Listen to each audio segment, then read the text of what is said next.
بسم الله الرحمن الرحيم. الحمد لله رب العالمين، والصلاة والسلام على رسول الله صلى الله عليه وسلم، وبعد. تبارك الله سبحانه وتعالى الله جل وعلا kyatukumye nga tukyali abaddu abalamu, tumwebaza byonna byazze nga atuwa mu biyingira byetutasobola kubeera nga tumalayo. Wa in ta'uddu ni'mata Allahi la tuhsuha, otandika okubala ebiyingira Allah subhanahu wa ta'ala byazze nga atuwa tetusobola kubeera nga tubimalayo. Kafa biha minan ni'ami, kitumalira bumalizo okubeera nga tumwebaza Allah subhanahu wa ta'ala. Tumusaba Allah jalla wa ala tukume nga tuli abaddu abakkiriza, tumusisinkane nga tuli abo basiimye, abeere nga atuwa empeera esinga okubeera nga nnene.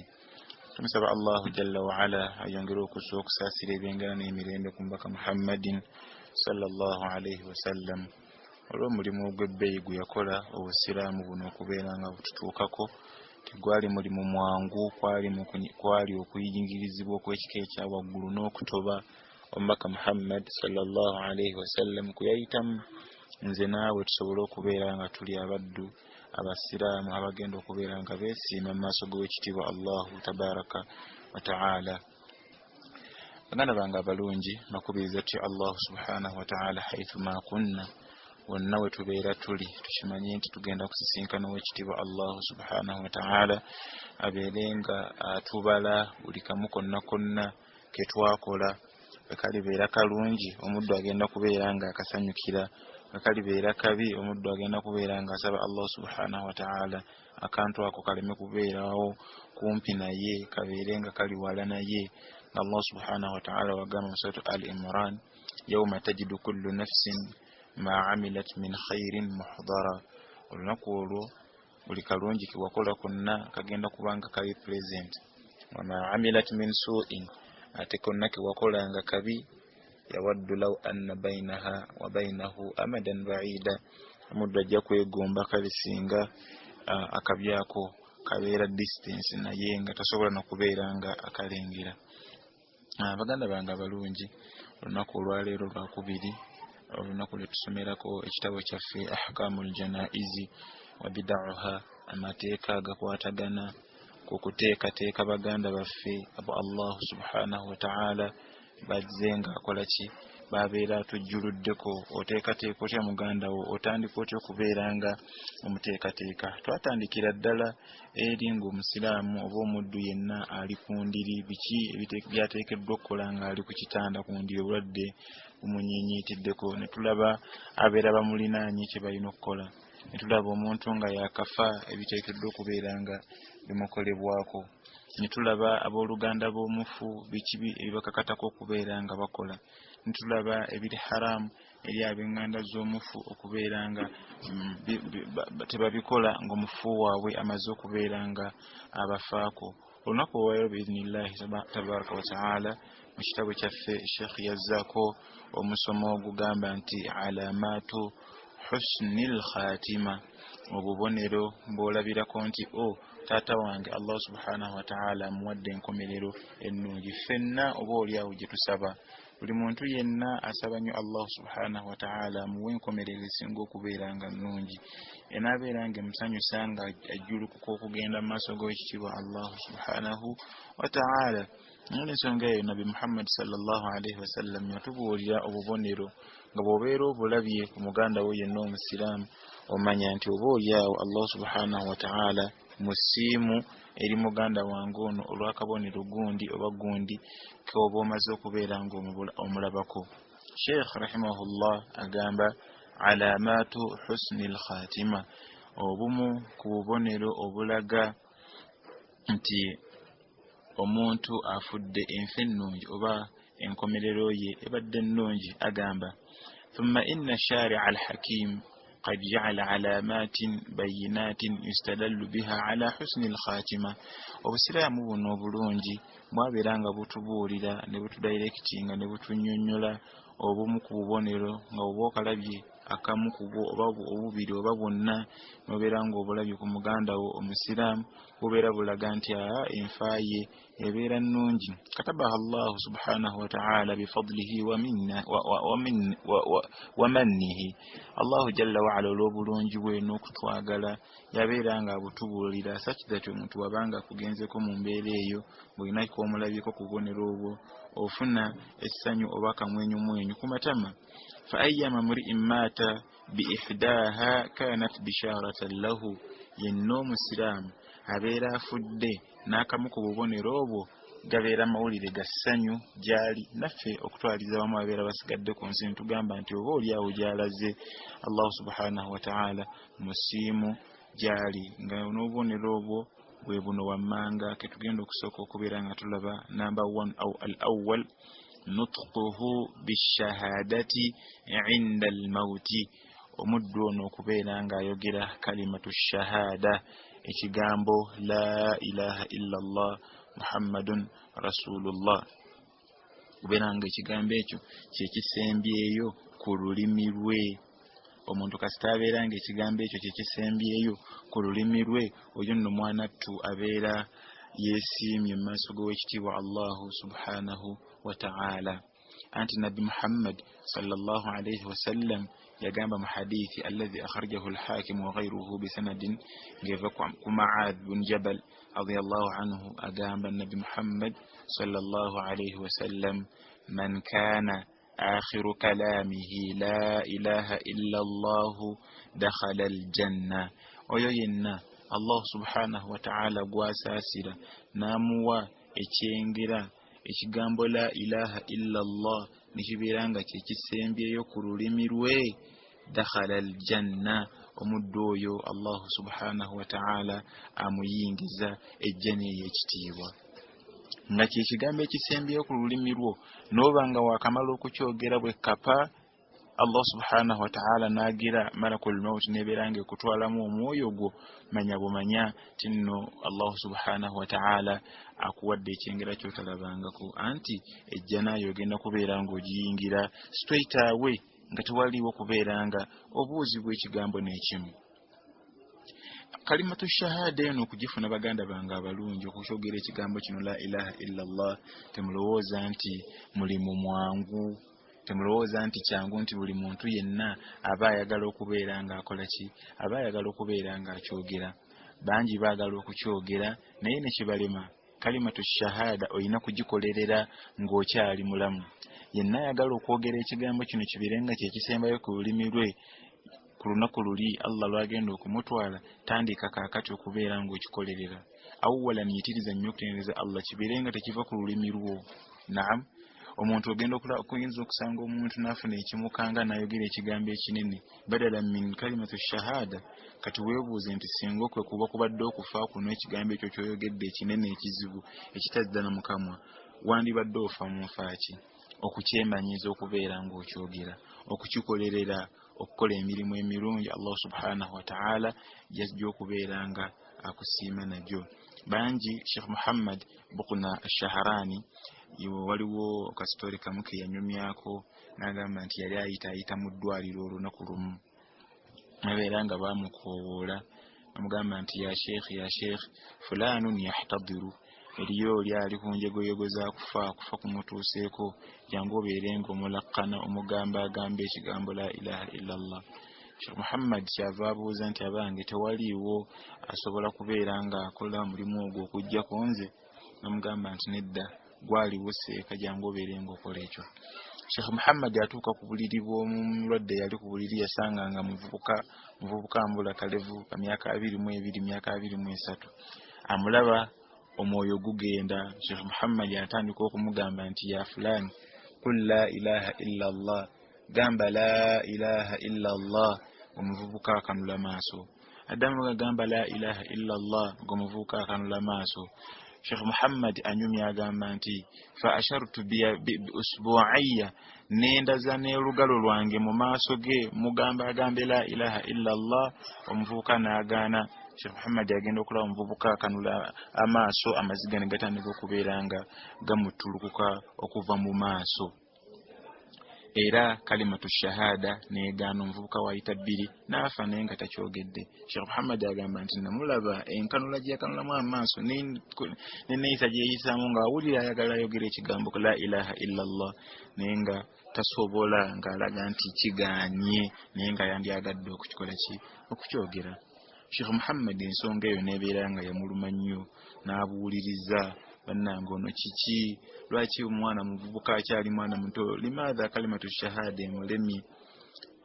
Omu ku b'enganda z'omufu oyo yafa kyeyava bamugamba nti omuvubuka oyo omulaba nti naam musiraamu nti ye naye ebbanga lyamazze letuwangadde naye tetumulabangako ng'asaala esswala n'emu, tetumulabangako ng'agenze nti mu muzikiti oba ewaka nti asadde esswala n'egi tetujimulabangako. Ekyokubiri ezambi abadde yakamala okukola jarimata liwat, yali yakamala okukola fahisha yokulya ebisiyaga, yali yakamala okubeera nga asiyaga omuntu emabegako katono obulwadde obwo bulyoke bumukwate. Kati omuntu afanagana bw'atyo tasobola kubeera nga ayogera kalimatu ashahada. Kalimatu shahada ogikolerera ova eno sakidati wali ekwanguyira okubeera nga ogikola. N'olw'ensonga eyo tusabe nnyo Allah subhanahu wa ta'ala abeere nga agituwa awamu naffe nga tukola ki nga tugikolerera biidhnillahi subhanahu wa ta'ala. Mu hadithi endala Nabi Muhammad sallallahu alayhi wa sallam agamba ma min nafsin tamutu, teriyo muntu afa musinga musiraamu wahiya tashhadu an la ilaha illa Allah wa anni rasulullah, ng'omuntu oyo akakasa nti teri kisinzibwa mu butuufu okuggyako Allah subhanahu wa ta'ala, ng'ekigambo ekyo akyogera nga kiva ku ntobo ya mutima gwe biqalbin ila qalbin muqin, ng'akyogera kiva ku ntobo ya mutima gwe eri kisenserwa kuva mu mutima gwe eri illa ghafara Allahu lahu, kujjako nga Allah subhanahu wa ta'ala amusonyiwa n'ekigambo ekyo. N'olw'ensonga eyo tusabe nnyo Allah subhanahu wa ta'ala abeere nga tusaasira naffe tubeere nga tukikolerera ate tubeere nga tukyogera ku lunaku olwo lwe tugenda okubeera nga tujjulukuka ku lunaku olukulu olwo lunaku lwo olukulu mu dduwa Allah subhanahu wa ta'ala. Bangi nnyo abakikoleredde betulabyeko abatono n'amaaso gaffe nga bakikoleredde. Bw'oyinza okulaba nti emyaka gikugenzeeko n'ogamba nti nze kirabika sikyabisobola, bavubuka bano bayimanikali babisobola. Nedda, waliwo omukyalo omu twali tubasomesa mu ddarasa zaffe zino ezitusomesa baada magharibi, mukyala mukadde myaka 8 eyo, naye ng'omukyalo oli Allah amusaasire ya rabbi yali tamisingangako ddarasa n'emu kacyanga abaawo, nga buli ddarasa mukyala mukadde omulaba akuliridde emyaka egy'okwagala okudda ewaka okwebaka otulo, emyaka egy'okwagala okubeera nga bamuweereza kano nakali ye yasalawo buli baada magharibi nga alina okubeera nga abeera mu ddarasa n'awuliriza n'atambula n'agenda. Amaadhalika mukyala mukadde teyeesobola biki, naye nga ekyo yakilazama. Allah subhanahu wa ta'ala lunaku yamugerera nze nali nakamala okusomesa esswala ku lunaku lwali lwakusatu. Kati ku lunaku olw'essande mukwano gwange eyayitibwa Amir aba amala okusomesa eddarasa ku lunaku olw'essande ya Quran, Allah subhanahu wa ta'ala kyava aleetera omukyalo ono obulwadde ng'amaliriza ddarasa ye bulungi, azzeeyo ewaka ali ku buliri bwe. Jjukira Sheikh Amir yali yamugamba nti obanga ogenda okwebaka at least saala yeerako emu obanga osuubira obutazuukuka kiro. Ekyo n'akibeera nga nakyo yakifuula daily routine ye. Era omukyalo olwamala ddarasa ya Quran n'agenda ku buliri bwe, n'agenda n'asaala eraka emu, nadda ku buliri bwe. Allah subhanahu wa ta'ala amuleetera sakaratul maut, okawuba okufa, obulwadde ne bumujjira. Bamuzzeeri bamusomedde ku ayatul kursiyu, teri kikyuka, bamutwala mu ddwaliro, teri kikyuka. Mutabani we agenda okulaba nga maama kirabika embeera eyonoonese. Mutabani we kyava amugamba nti maama gamba la ilaha illallah, maama gamba la ilaha illallah. Omukyalo omukadde n'obukadde bwe bambi nabeera nga yogera kalimatu shahada, yogera ekigambo la ilaha illallah emirundi 2. Omulundi ogwokubiri Allah subhanahu wa ta'ala omwoyo gwe nabeera nga yagutwala Allah abeerenga amusaasira. Nabeera n'akabonero aka la ilaha illa Allah nti yakwogera. Akokubiri alina akabonero akokubiri ke tugenda okulaba wammanga wano arkul jabin, okubeera nga ekyenyi kye kyali kituuyaniridde kyonna. N'olw'ensonga eyo yafa n'obubonero bubiri bulambo bulaga nti afudde mulongoofu.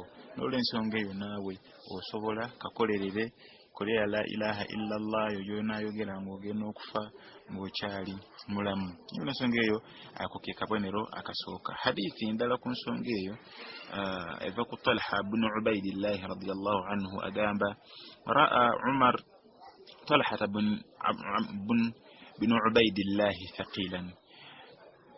Umar yalaba omusamuvu musahaba ono ayitibwa Talha nga azitoowereddwa, alabika ayina ensonga emuzitooweredde, ensonga emumazeeko emirembe. Faqala Umaru kyava amugamba malaka ya aba fulani, owange kiki ekikuliko? La'allaka sa'atuka imra'atu ammuk, mukazi wa tata wo mutayinza okubanga alina kyakukoze ya aba fulani, ayinza okubanga akunyiizizza obanga alina kyakoze eki kyayogedde. Qala la, musajja ono kyava mudamu namugamba nti nedda, watna ala Abi Bakari, nabeera nga yayogera birungi eri Abubakari as-Siddiq radiyallahu anhu. Kyava yamugamba illa anni sami'tu Rasulallahi sallallahu alayhi wasallam, ensonga ensumbuwa ku mutwe kuno nawulira Nabi Muhammad sallallahu alayhi wasallam ng'ayogera hadithi, ayina hadithi gyeyali asomesa naye saasobola kubeera nga nkola ki, ma mana'ani an as'alahu anhu illa alqudratu alayhi hatta mata, saasobola kubeera nga nfuna chance nkisinkana obulungi okubeera nga mubuuza ebigambo ebyo, ina ebigambo bye namuwulira ayogera naye saafuna bulungi kadde kusobola kubeera nga mbimubuuza okutuusiza ddala Nabi Muhammad we yafa. Sami'tuhu yaqulu, namuwulira nga agamba ebigambo bino. Omusajja ono anyumiza ono Umar n'amugamba nti nawulira Nabi Muhammad sallallahu alaihi wasallam nga agamba ebigambo bino naye saafuna bulungi kadde kutuula naye abinnyonnyole, kyekinzitooweredde ku mutwe. Bigambo ki? Nabbi yagamba la a'lamu kalimatan, manyi ekigambo, nyini ekigambo kyemmanyi, la yaquluha abdun inda mautihi, tewaliiwo muddu akyogera nga ekiseera kye ekyokufa kituuse, illa ashraqa laha lawnuhu wa nafasa Allahu anhu kurbatahu, okujjako nga Allah subhanahu wa ta'ala ekyenyi kye abeera nga ashraqahu akyakayakanya, nekibeera nga kyakayakana, yani nabeera nga aliko bishara, era Allah subhanahu wa ta'ala nabeera nga amutaasa n'ebizibu byonna byonna byayinza okubeera nga afunira mu kufa kwe. Faqala Umar ibn al-Khattab radiyallahu anhu kyava mugamba nti tumenyika, inni la a'lam mahi, nze ekigambo nkimanyi, ekigambo ekyo Nabi Muhammad kyali ategeeza. Qala wa ma hiya, Talha kyava mugamba nti kikiriwo ekigambo ekyo. Qala, kyava mudamu namugamba ta'lamu kalimatan a'zamu min kalimatin amara biha ammuhu inda al-maut, namugamba nti yine ekigambo ky'omanyi Nabi Muhammad sallallahu alayhi wasallam kiyayimbira kitaawe oba kiyagamba ennyo kitaawe omuto ayogere ekiseera we yali afa, agamba Abu Talib. Nabi Muhammad yamugamba nti qul la ilaha illa Allah, qul la ilaha illa Allah, taata omuto gamba la ilaha illa Allah. Amugamba ojjukira ekigambo Nabbi kiyagamba nga taata w'omuto ng'ali ku njegoyego z'okufa? Naam, la ilaha illa Allah kinyini nakimugamba nti la ilaha illa Allah. Qala Talha, kyava mugamba nti sadaqta, kyekigambo ekyo kyennyini kyentegeeza la ilaha illa Allah. Ago ge makulu ga hadithi au kama qala rasulu sallallahu alayhi wasallam. N'olw'ensonga baganda bange abalungi tukolere ekigambo ekyo nga tukyali balamu, oba olyawo Allah subhanahu wa ta'ala abeere nga akituwa akaseera kaffe ak'okujjulukuka katuuse. Jjukira ekigambo kino omuntu wabeera nga ali ku ndiri tetukyogera nga amaze kufa. Njagala mujjukira eddalusi yaffe gye twayogera luli nga omuntu ali kunjegoyego zaki ali kunjegoyego z'okufa biki bye tuteekeddwa okubeera nga twogera waali twagamba talqiinu almuhtadiru okugira ekigambo la ilaha illa allah waali tetukiyimba buyimbi la ilaha illa allah la ilaha illa allah la ilaha illa allah la tetuyimba kiyimbe wabula tumulagira omuntu ono ayogere ekigambo ekyo nga tumugamba nti ya fulani qul la ilaha illa allah wange maama gamba la ilaha illa allah wange taata gamba la ilaha illa allah gamba la ilaha illa allah bwetu tumugamba so si kukiyimba buyimbi nga abamu balina n'enkola ekiyimba nga bakkiriza omuntu mu mimwanyi ne bagenda nga bakiyimba nedda Nabi Muhammad sallallahu alaihi wasallam yatugamba laqinu mautakum bila ilaha illa allah omuntu wamwabanga atuse ku njegoyezo z'okufa mumulakkani mugambe nti gamba la ilaha illa allah era nga nabbi naye bw'atyo bwe yakola ku taata w'omuto yamugamba nti taata gamba la ilaha illa allah gamba la ilaha illa allah ensonga eyo katugikomyawo tuleme kubeera nga tugigaziwako nnyo hadithi nyingi ezogera ku nsonga eyo hadithi mpitirivu ezogera ku nsonga eyo katugende ku kabonerako okubiri biidhnillahi tabaraka wa taala akabonerako okubiri mubonero obulaga omuntu okufa nti afudde bulungi era nga okamulabyeko otegeera butegeezi nti ono ayinza okuba nga afudde bulungi agamba almautu birashhi ljabini omuntu okubeera nga afa nga atuuyanye ekyenyi omuntu okufa nga tuluka entuyo nga zimufutuka mu kyenyi obujulizi ku nsonga eyo hadithi ya Buraida radiyallahu anhu agamba annahu kana bi Khurasan Buraida ono agamba nti yali mu nsi eyitibwa Khurasan fa'ada akhan lahu wa huwa maridun kyava alambula muganda we yamusanga nga mulwadde yagenda okulambula muganda we nga mulwadde fawajadahu bil maut namusanga nga essaawa etuuse essaawa emuweddeko ali ku njegoyego z'okufa wa